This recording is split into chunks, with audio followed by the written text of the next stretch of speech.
À la fin de la journée, il l'a perdu et quelqu'un lui dit, qu'as-tu perdu? Et il a dit, $6. Et vous ne l'avez pas, cela n'a aucun impact. Donc, ça ne m'a vraiment pas dérangé. De plus, elle est en 106, suscitait un intérêt croissant. Oui, Johnny Carson est resté l'animateur imbattable de The Tonight Show pendant 30 ans, discutant d'histoires intéressantes et impliquant toute personne qu'il jugeait importante dans la discussion.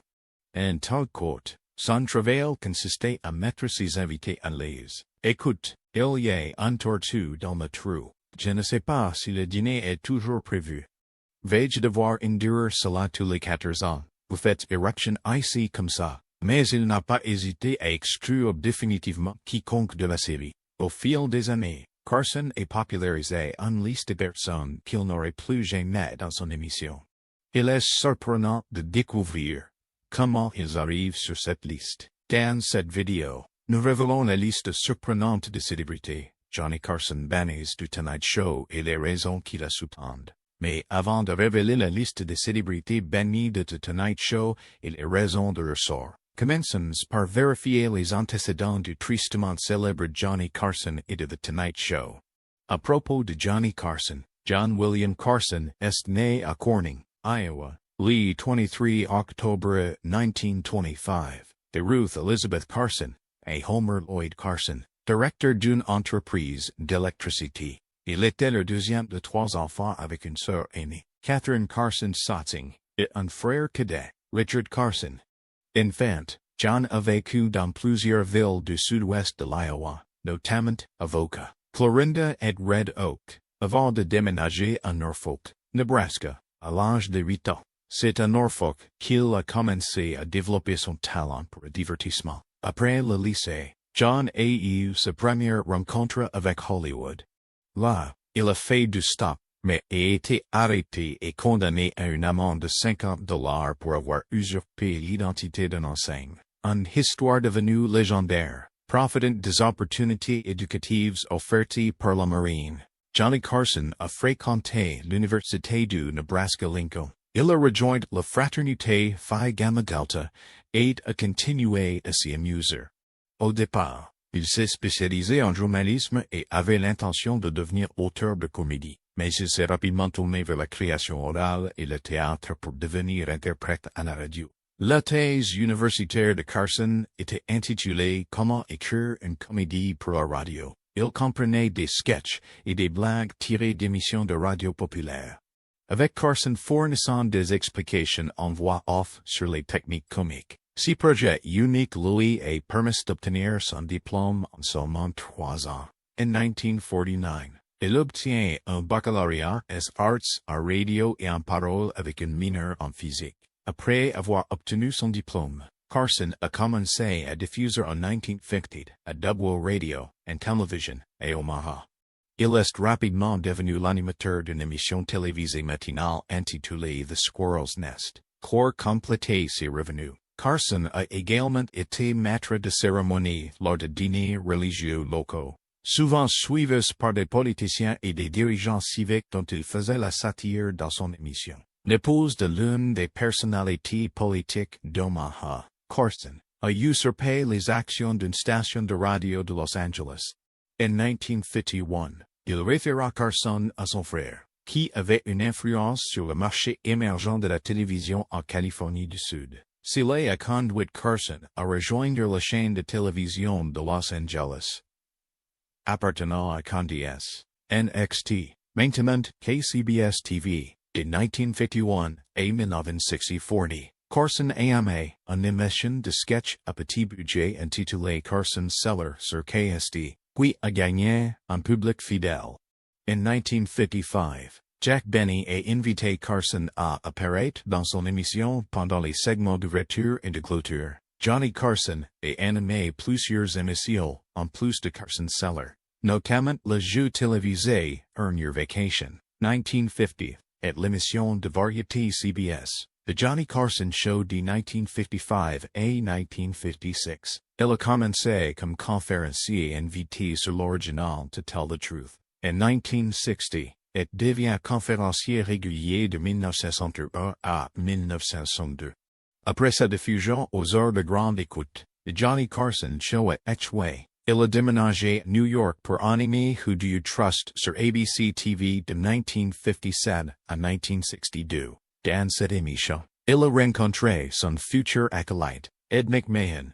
Malgré les doutes initiaux quant au passage à la télévision de jour, Who Do You Trust a été un succès. Cela a permis à Carson d'improviser et d'interviewer des invités, de montrer son esprit devant la caméra et de faire de l'émission un phénomène télévisé de jour. L'émission Tonight Show de NBC était le pendant de fin de soirée de son émission matinale Today, qui a débuté en 1954 avec Steve Allen comme animateur.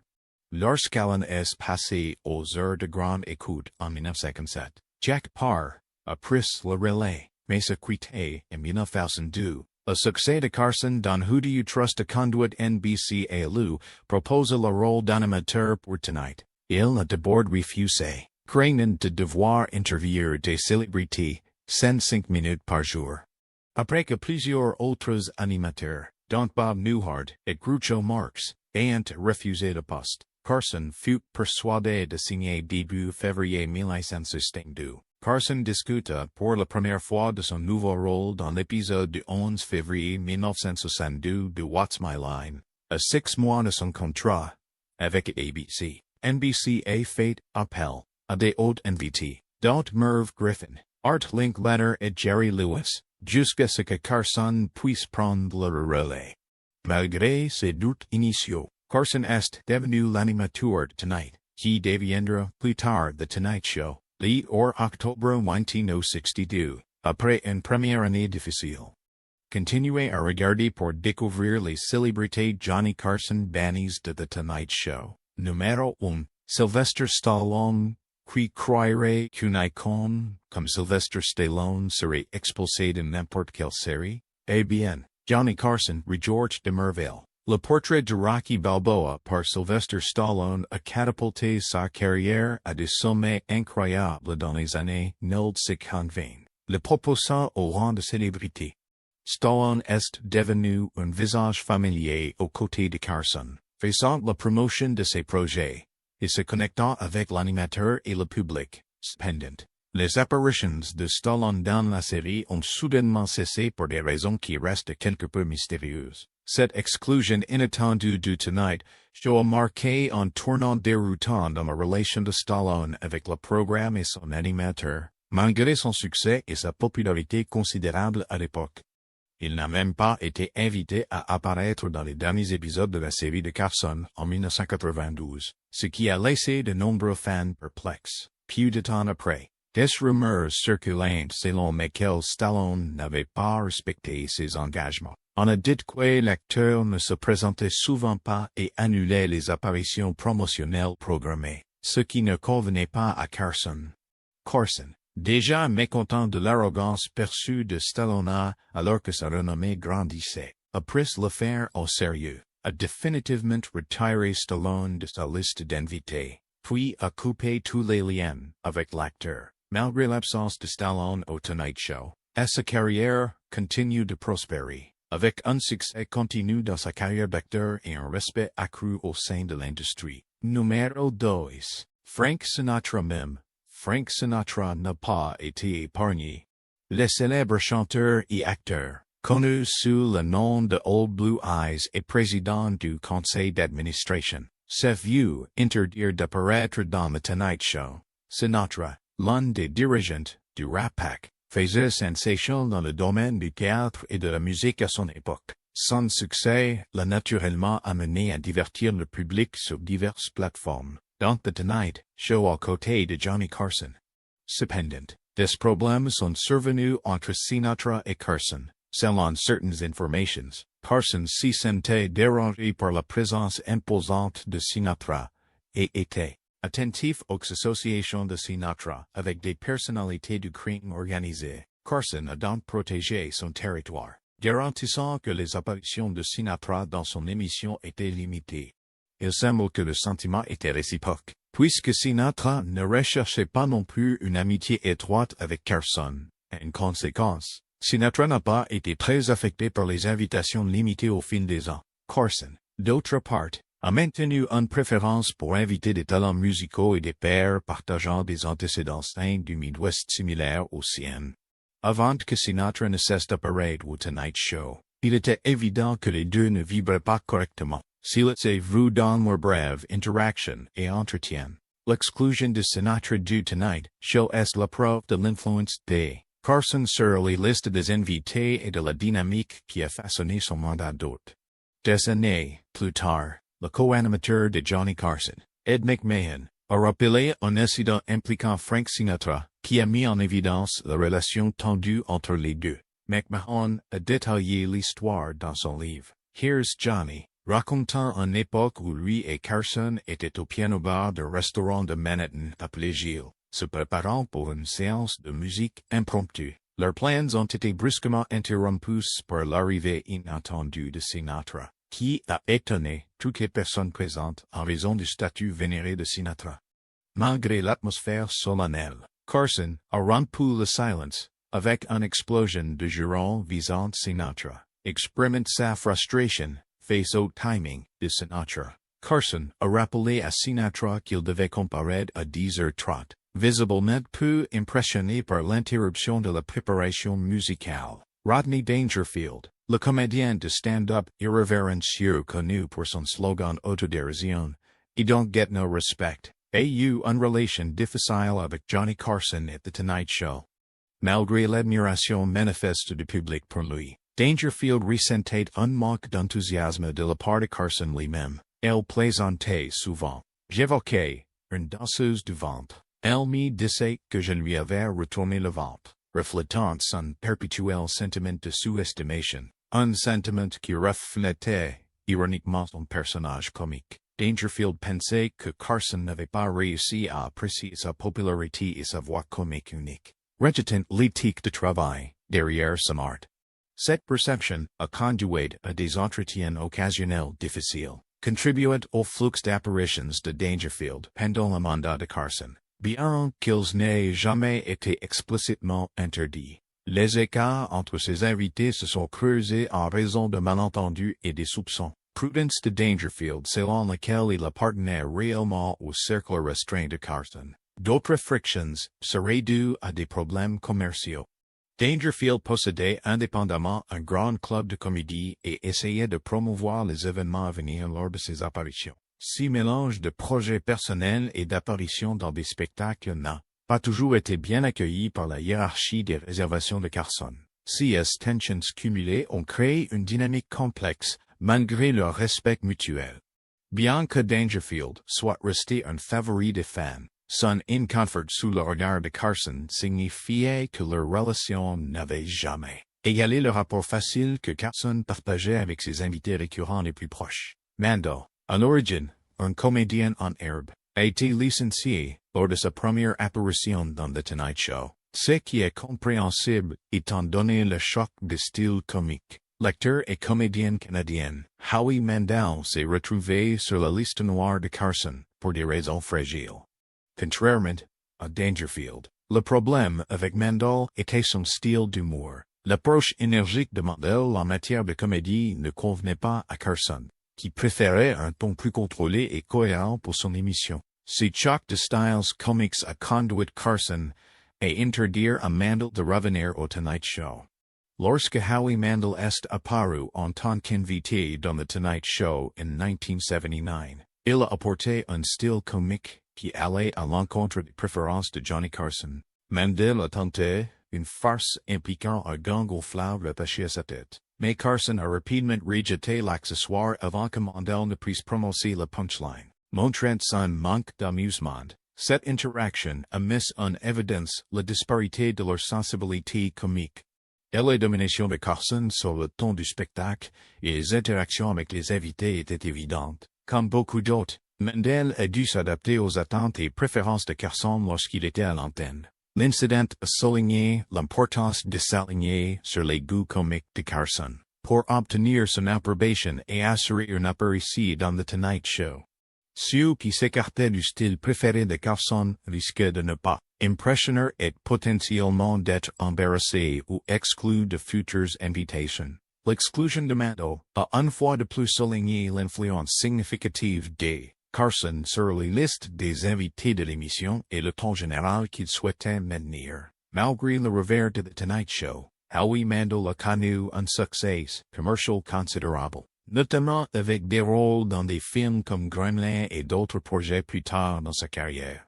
Sa capacité à s'adapter et à réussir en dehors des limites du spectacle de Carson a démontré sa résilience et sa polyvalence en tant qu'artiste. En fait, la carrière de Howie Mandel a pris une tournure résiliente lorsqu'il est devenu l'animateur vedette du jeu télévisé M's Deal or No Deal. Kathleen Turner, lauréate de plusieurs prix avec 2 Golden Globes, un Grammy et 2 Tony Awards, était la prochaine victime sur la liste des personnes interdites.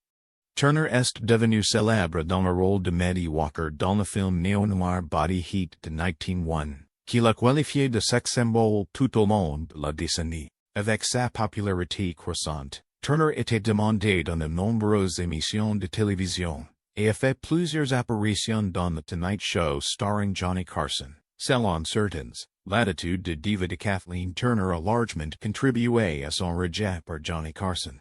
Carson, connu pour son style de conversation et son désir d'un spectacle calme, a trouvé son comportement lors d'une apparition rebutant. Il a également été rapporté que Turner ne voyait pas l'intérêt des talk shows de fin de soirée. Si donc Carson s'est offusqué, étant donné qu'il s'agissait de son principal travail. Ce ressentiment a conduit Carson à cesser de l'inviter à nouveau au spectacle.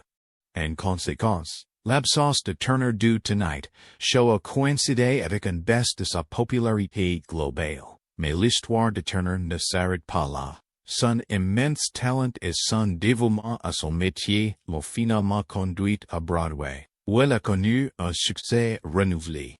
Se concentrant désormais sur les performances scéniques, il reconstruisit sa carrière et fut acclamé par la critique dans le monde du théâtre. Numéro 6. Harvey s'est rapidement imposé comme un talent émergent prêt à dominer la prochaine décennie de la comédie.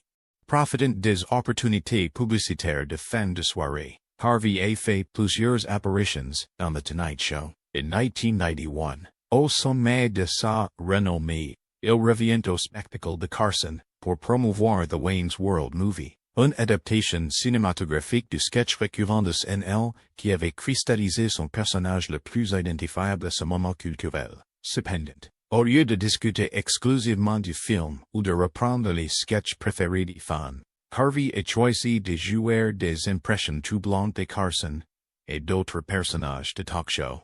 Bien que conçu comme un numéro autoréférentiel d'une imitation consommée à une autre, Carson a apparemment grincé des dents à l'idée d'être au centre de la blague dans sa propre émission. Habitué à contrôler soigneusement le ton et la teneur de son spectacle, Carson a constaté que la côte délicate de sa figure de proue historique traversait des lignes de faille invisibles. En conséquence, Carson a immédiatement placé Harvey sur une liste noire discrètement imposée, fermant définitivement la porte à ce prince de la comédie croisée qui avait été préparé pour hériter du trône de la comédie. Sandra Bernhardt est née le 6 juin 1950 à Flint, Michigan, de Jeanette et Jerome Bernhardt, proctologue. Elle a été élevée dans une juive conservatrice. Bernhardt a 3 frères aînés, Dan, David et Mark. Quand il avait 15 ans, sa famille a déménagé en Arizona, où il a fréquenté le lycée Saguaro à Scottsdale et a obtenu son diplôme en 1973. Elle est même année. Il s'est rendu en Israël et a passé 7 mois au kibbutz Kavar Menachem avec son ami Daniel Chick. Il est ensuite retourné en Israël pendant la guerre de Yom Kippour.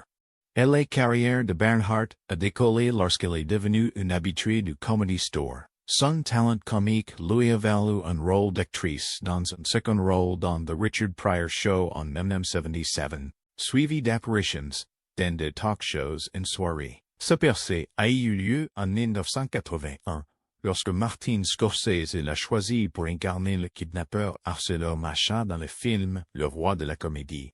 Ce rôle lui a valu le prix de la National Society of Film Critics de la meilleure actrice dans un second rôle. Bernhardt encore solidifié sa présence dans la comédie avec 28 apparitions dans l'émission B de David Letterman, Late Night with David Letterman. À partir de 1973, Sandra Bernhard est apparue pour la première fois dans The Tonight Show dans les années 1970 et est devenue connue pour son cabaret audacieux et ses commentaires caustiques.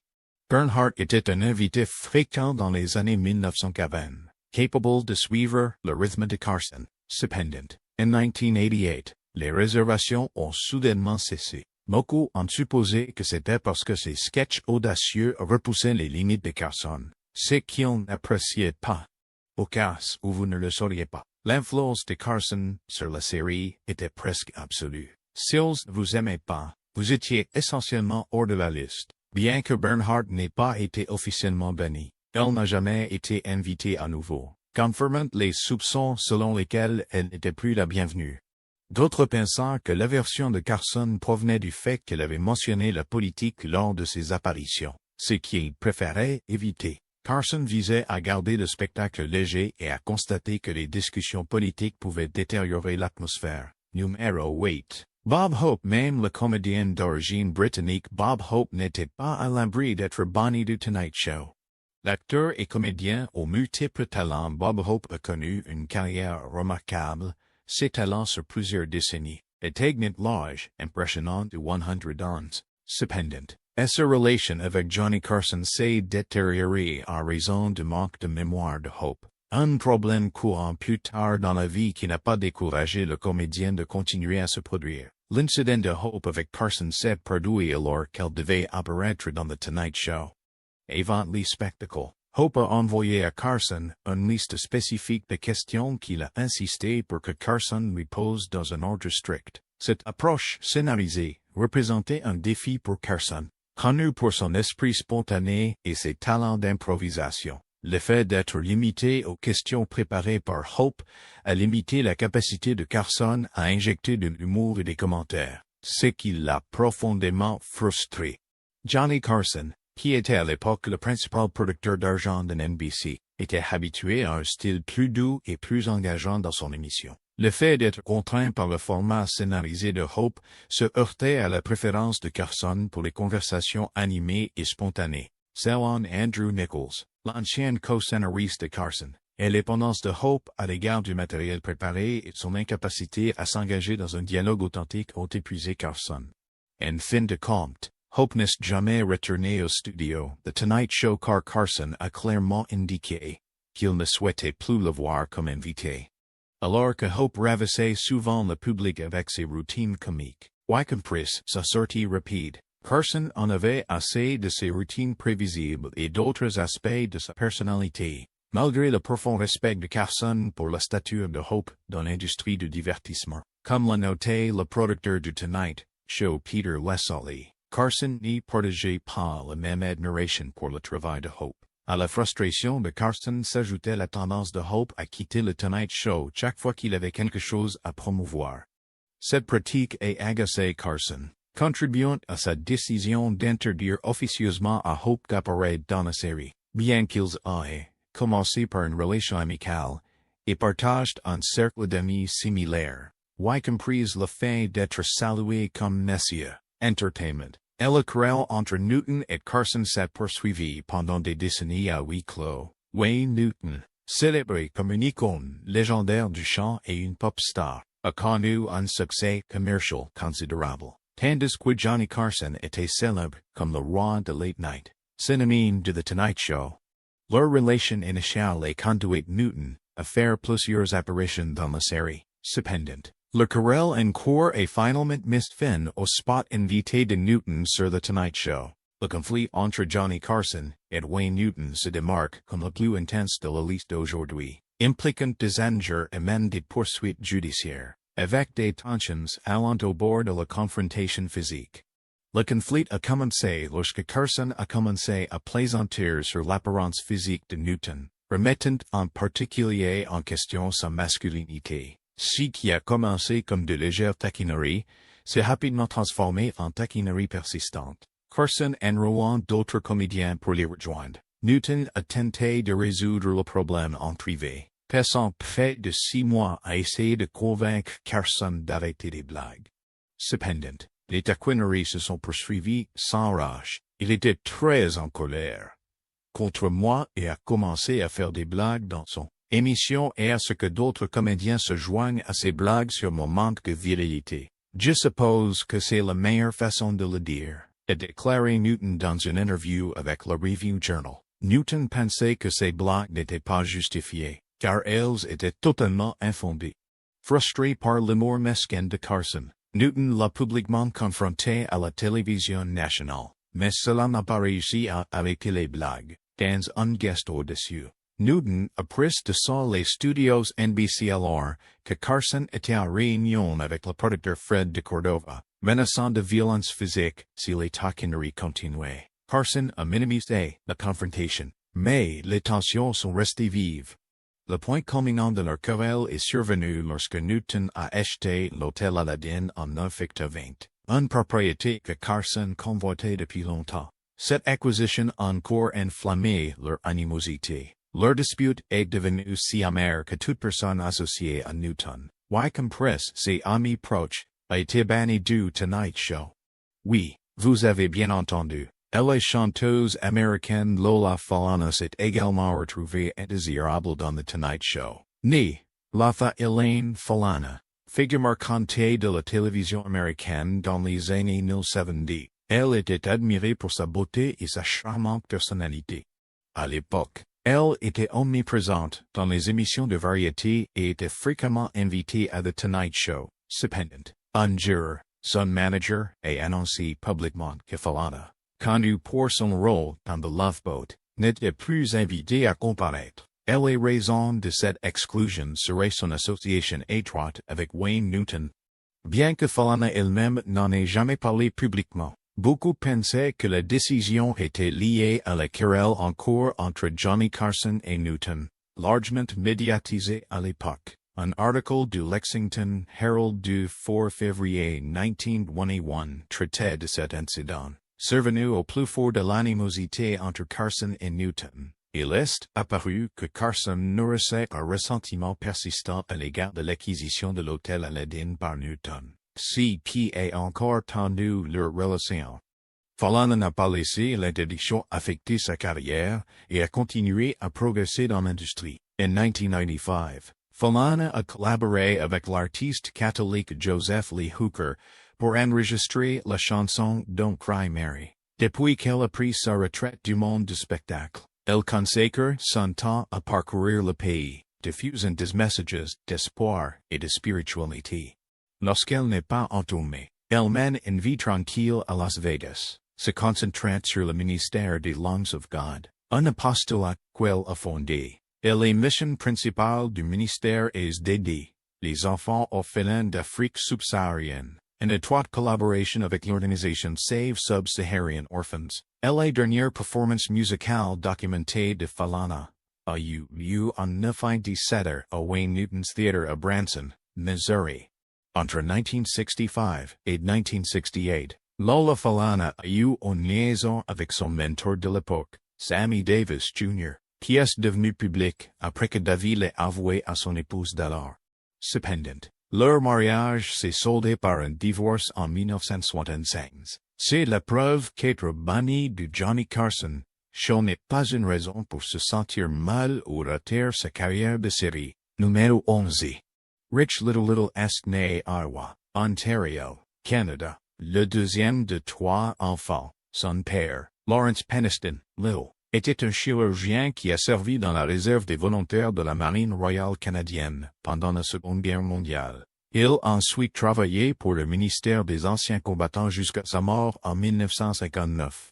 Sa mère, Elizabeth Maud, née Wilson, était une femme au foyer. Il est un Canadien de 3e génération avec une ascendance anglaise de son père et une ascendance irlandaise de sa mère, du côté maternel.